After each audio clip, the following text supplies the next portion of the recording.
Good afternoon. Welcome to the latest instalment of Made Live, the Editor's Pick. This is a new event launched by Made In Group, and it's the third Yorkshire instalment. My name is Marie Cooper. I'm the Chief Executive Officer at CB Plus, Chesterfield Company, and a Made in Yorkshire Gold member. Today, I have been asked to be the guest editor of this event, and the aim is for someone different hosting the event each time, so this is my chance. I've selected 3 companies who are with us today for our featured articles. So welcome to Frederick from SimLogic, Monica at the Partners Group, and Joe, who represents the OPM Group. And I wish to speak to you all a bit more about your stories. So firstly, I'd like to speak with you, Frederick, the predictive manufacturing consultant at SimLogic. Is that right? Yes, that's right. Your article was titled, "How Can Machine Learning Solve Your Quality Challenges?" And I chose this article because they said it's not unheard of to experience a batch where all individual parameters were within tolerance, but still the final outcome was not as expected. This is something we have a common theme in, and the variables we encounter through both machining and electronickel plating processes at CPE is quite common. So what processes specifically can the machine learning be applied to? Yeah, I think you've hit the nail on the head there with quality is a major thing. What you've also mentioned is that even though you can have individual variables that are still within trends, still within tolerances, because there's so many variables interacting, unless you've got a holistic approach, which can be achieved using machine learning, you always run the risk of the quality not being quite as good as it can be. So one of the beauties about machine learning is that you look at historical, for example, historical data on a SCADA, even through sensors, and then you train what's called the machine learning model to understand what works and what doesn't work based on the numerous variables that you have, and that over time can allow for successful quality batches. So obviously you don't waste the batch, you don't waste costs, don't go up. So there's multiple benefits of having that. But yeah, it's there's other areas which really falls into that category as well. So if, for example, you're interested in doing batches, but it's relating to further products that you're developing downstream, you can use machine learning and analytics to essentially determine if your batch, based on the variables and based on the machine models, are well within spec. So you don't have to, for example, wait for lab testing before you can kick off a subsequent process further downstream. So it takes that sort of guesswork away from what you're trying to achieve using machine learning. Right, and you can apply it to almost anything. Machine learning, absolutely, as long as you've got good quality data, which is being collected and also, more importantly, is being analysed in the correct way. Now, unfortunately, I think with machine learning, there's a lot of people that think, oh yeah, I'll just throw it at this problem and it'll give me an answer. Yes, it'll give you an answer, but it'll probably not be the answer that you want. So there has to be a structure to the way that you implement it. And one of the things SimLogic does is they take companies through what's called a raise process to make sure the process is good first off before starting to talk about machine learning. So, yeah. Okay, great. What's the most common process improvement you find from the projects you've undertaken then? It's really to do with the batch and also making sure that you haven't got wastage within an organization. I mean, if you look at some organizations out there who've adopted machine learning, such as GE, they're really using it as a element of having a competitive edge against some of their peers. Now, you can apply it to everything from sustainability, like I say, batch analysis, predictive manufacturing, and even predictive maintenance. The key is to have good quality data that has with a company who understands the domain background as well as the sort of technical sort of data analysis side as well. And that's, if you combine those two, that's what creates the value, if that makes sense. Yeah, great. So have you got an example of what significant cost saving you've made from a project for a company? Yeah, I kind of talk pounds and pence here, but generally speaking, as long as your business process is actually effective, efficient, and you understand the challenge that needs to be had, you're looking around about 25 to 35% improvements on your process. Now, like I said, I'm being a bit cagey about the improvements being made because it all depends on the underlying business process. You've got a poor business process to start with, and then you throw out machine learning on top of that, you'll still have a poor business process. So the key is to understand what you're trying to achieve, understand the challenge, have the domain expertise as well as the sort of machine learning knowledge, data science knowledge as well. So yeah, it's an interesting subject area, and could talk about it with more detail, but probably not now. Yeah, certainly relevant. Well, thank you very much, Frederick, for that informative. I think we probably do need to talk at some point. Okay, sounds good. Great, thank you.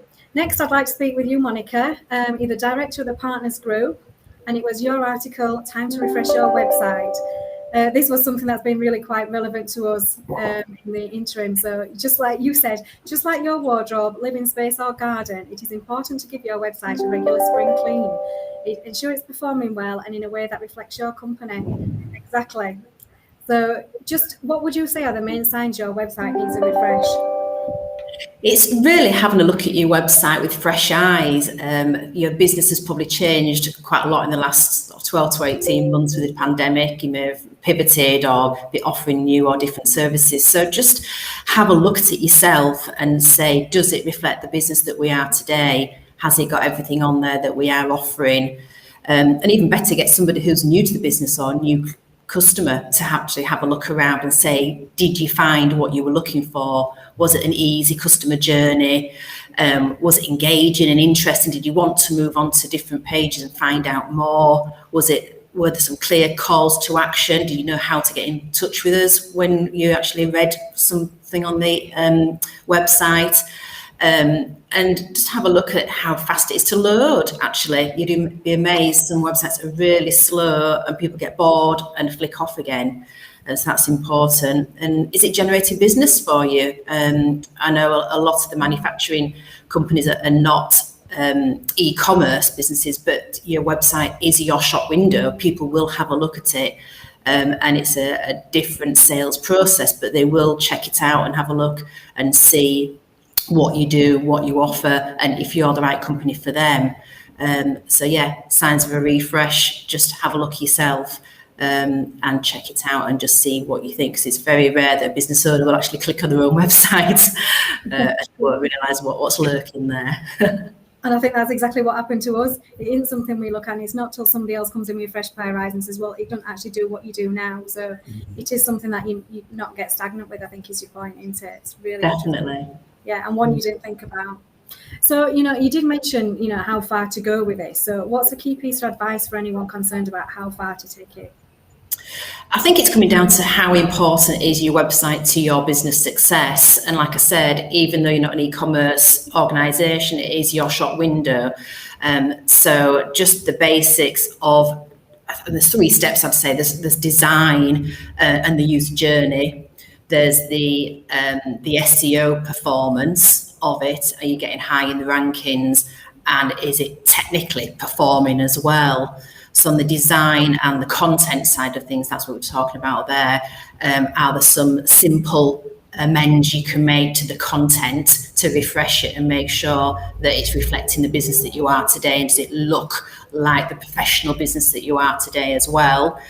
And is it working on mobile? Is it working on different platforms? And just that's kind of the basic level, really. And then you need to get into the SEO side of things. How's it performing in terms of Google as well? Is it working for you in terms of presenting you? There's a thing called EAT, expertise, authority and trust. And that's really what you want your website to present. And if you offer all those 3 things, then Google will reward you because they want to make sure that when people are searching for information, it's the websites with the most information, the most authority, the most trust that comes up high in the rankings. And then it's the technical side of things as well. So that's how old the platform is on the website, how secure it is, or the plugins, how up to date it is from a technical point of view. So really kind of a 3-step process. But I would say just continue to invest in your website. A website is never finished, and you need to keep working on it and keep refreshing it and keeping it up to date. Excellent. And it's about, you don't know what you don't know until you look into it. That expertise is critical in that. That's what we found. I do love the concept, practice what you preach. So you did your own website refresh. What benefits have you seen from doing your own website? Yeah, we were typical cobbler's shoes, not practicing what we preached at all. Our website's about 10 years old. It was on an old platform. We were on a platform called Kentico, and we've updated that, so on a newer version of that now. We gave it a design refresh. Again, it didn't have all the services on that we were offering. It didn't really have all the sectors that we specialised in, about 6 sectors. We're a business to business agency specialising in working with manufacturers in the food sector and building products manufacturers, and that wasn't really highlighted enough on the website. And really the results have been that we're now getting more targeted inquiries, so we're not getting the consumer inquiries anymore. We're very much getting the business to business inquiries, so we know that when people come to us, we can actually help them, and we have the specialist expertise to do the right job for them. And people are staying longer on the website now. Always look at your Google Analytics and make sure that the website is performing in the way that you want it to perform and have the right goals in place. And we've done that now, so we now know how long people are staying on the website, what customer journey they're taking, and the bounce rate is reducing, so it's definitely working much better for us. Yep, and all technical terms I've learned recently, so definitely something that needs expertise to look into. Really great stuff, Monica. Yeah, thank you. It was a nice article. Thank you. Last but not least then, Jo Stevenson, you represent the OPM group, and your article, Teachers Taking Time Out to Visit Factory Tour of OPM to Gain Valuable Insight into the print industry. This is, it relates to you opening your doors to business study teachers at the St John Dean Sixth Form College, I think is right. Yeah. And the main aim of the visit was to provide the team with an insight into potential future career paths, as well as the variety of jobs and skills in the sector being showcased. Educating and educators and showcasing career opportunities is something that I'm really passionate about and I'm involved in. And I said to you earlier, we had a conversation this morning on the D2N2 LEP and the skills council in this area developing that. So, but I know I've experienced it's not an easy task getting teachers to spare the time to do this. So really, my first question to you is, how did this visit materialise for OPM? We got lucky, I have to be honest. We're a packaging and labels company, and I'm sure we weren't first front of mind when they contacted us, but they reached out to us, and actually this is a very proactive head of the school that encourages their teachers to take time out in the topics that they teach. So in this case, we had 2 business studies teachers reach out, desperate to come into a business, learn what's going on, and they specialize in teaching lean manufacturing as one of their modules within the curriculum. So we opened our doors. OPM is very, very well organized, almost an industry 4.0 standard in terms of driving the manufacturing facility, which is quite unusual within the sector. And we were very fortunate. They wanted to come in and have a look around, so we took the whole day out for them and gave them a chance to investigate the real world. And we were quite excited to do it. One of the challenges we have in packaging and labels is there is no direct education route into the industry. Most people have fallen into the industry in some way. And we're fortunate enough to have packaging on the curriculum at the primary school level, but it's really not at a level that can inspire the young talent that needs to come into the industry. And Leeds in particular, where we're based, is known for its print industry, but unfortunately it also has a reputation for being a bit of a dirty and old-fashioned industry. And it's actually the polar opposite that's true today. Supplying the food brands that Monica mentioned, you have to have almost clean room type facilities with high levels of technology, automation and connectivity. So they were pretty shocked to see how this type of business actually works today. And yeah, we were very fortunate that they reached out to us. And I think that's exactly the point, isn't it? Everybody seems to think that industries they've got this perception of what it's actually like. I've got engineering background, manufacturing, the dirty, greasy, grimy history that comes from it is not the case anymore. Everything is technology based, clean. It's exactly that same. And getting people to see that and challenge the perceptions is absolutely what we need to do. But I think one of the things that we find is not all businesses do this, or they think it's time consuming. So what were the main benefits for you as a business for facilitating this tour? What do you get out of it? There's sort of 2 or 3 benefits for us. Number one, absolutely having the employees showcase the facility and bring teachers around was extremely motivating. And what we don't appreciate, all our employees have families, they have children themselves, and they want the education system to actually be more realistic in terms of what they're teaching. So for us, there was lots of discussions afterwards, kind of, wow, they're actually getting involved and really seeing the real world with us. So we sort of had that employee motivation piece that came out of it. Secondly, it is absolutely about inspiring young talent. We are struggling in recruitment today, and we know it's a UK issue generally that there's more jobs than there is people at the moment, but in particular in the print and packaging industry, the average age of the industry now is over 50, and we have 65% of the industry being, I think it's 45 and above. So we've got terrible problems in terms of an aging society and lots of loss of skills out of the industry today, and that can't be compensated just by technology. So bringing young people in, getting them into the industry in the first place is tough. And at OPM, we're really keen to work with as many schools, colleges, associations, just to get the message out there that this is a viable industry, it's an attractive industry, it's technology led. And one of the things the teachers took away was, we're producing labels on packs that they see in their home. We're working with the L'Oreals and the Nestle's and the Danones of the world. OPM supplies a lot of pharmaceutical and beauty brands. They were excited by what they saw. It just wasn't print in the way that they expected. So inspiring the teachers to hopefully pass on that enthusiasm to the people they're teaching, to then generate a classroom of individuals who then recognize the print and packaging industry is just phenomenal for us. And then the third part is actually just driving that perception of the industry in general. We are an outward facing industry, and we're touching everybody's lives from a consumer perspective with packaging and labels, and yet we're simply not recognized as an industry. We talk about, you see the government talking about aerospace and automotive, and here we are with 85,000 people working in the industry that just simply aren't recognized. So for us as a company, being front of the coalface, absolutely out there and promoting what we do and how we do it is fantastic. And I think that warms the cockles of the heart at the end of the day, that you're giving back and starting to help people understand what the industry is all about. Oh, Jo, you share my passion. It's exactly the conversation we've been having this morning. Coming from an engineering background, it's just the same thing. We're getting involved in projects to showcase engineering skills. And, we're working with Vulcan to the Sky Trust and the Workwise organisations and the schools and colleges and some fantastic projects. But it doesn't matter what industry you're in, we have to showcase that so that the kids actually know what's available to them. Like you said, they don't necessarily know, do they, how it impacts. And everything that is manufactured somewhere needs packing. So, everything connects, the whole world is connectable through all this. Exactly. But one of the things that we do struggle with is getting businesses, involved in this, because, they don't always see that future prospects of what we're actually trying to deliver. So what advice would you give other businesses for getting involved in these similar opportunities?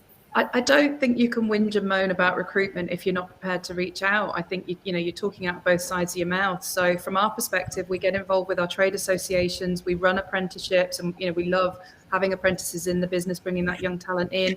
But it's reaching out to your local schools and colleges. How you expect to have locally skilled people if you're not working with the local schools and colleges to first and foremost, attract the talent in is beyond me. So as a business, we take that responsibility very seriously, and we'd encourage all businesses to do that. Just reach out and offer your help, be it careers days, be it coming in and doing a talk, opening up your doors and bringing people in.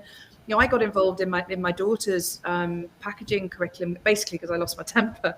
The packaging part of their curriculum was painting pizza boxes at 8 years old. And yet my daughter could walk into the fridge and tell you the different formats of packaging within the fridge. Kids have a genuine curiosity, and let's not simplify it. They're perfectly capable of understanding the industry and how it works and what the value is. So we as the industry have to get in behind those educators' doors and help them teach reality, not sort of philosophy and theory. And the only way to do that is to step up and get in contact with your local schools and educators to help them with the tools and techniques that they need. And I can guarantee they will welcome you in with open arms.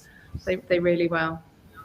Oh, that's excellent. And it is music to my ears, because it is something that is passionate, from my perspective. And it's exactly what we're doing. We're opening our doors in a fortnight to the Vulcan project, and we've got 75 kids coming to site across 19 schools to run a project that is just engaging, just to inspire them, even just for skills for employment of the future.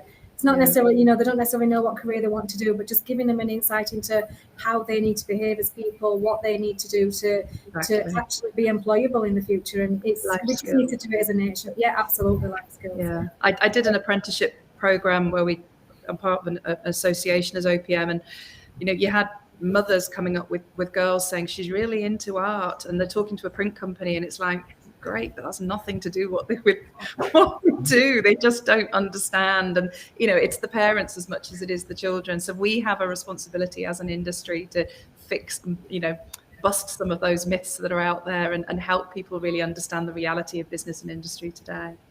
Absolutely, great. Absolutely love that. Okay, well, that concludes my questions from today, and some great topics, guys. Thank you very much for all joining. It was great to speak to you all.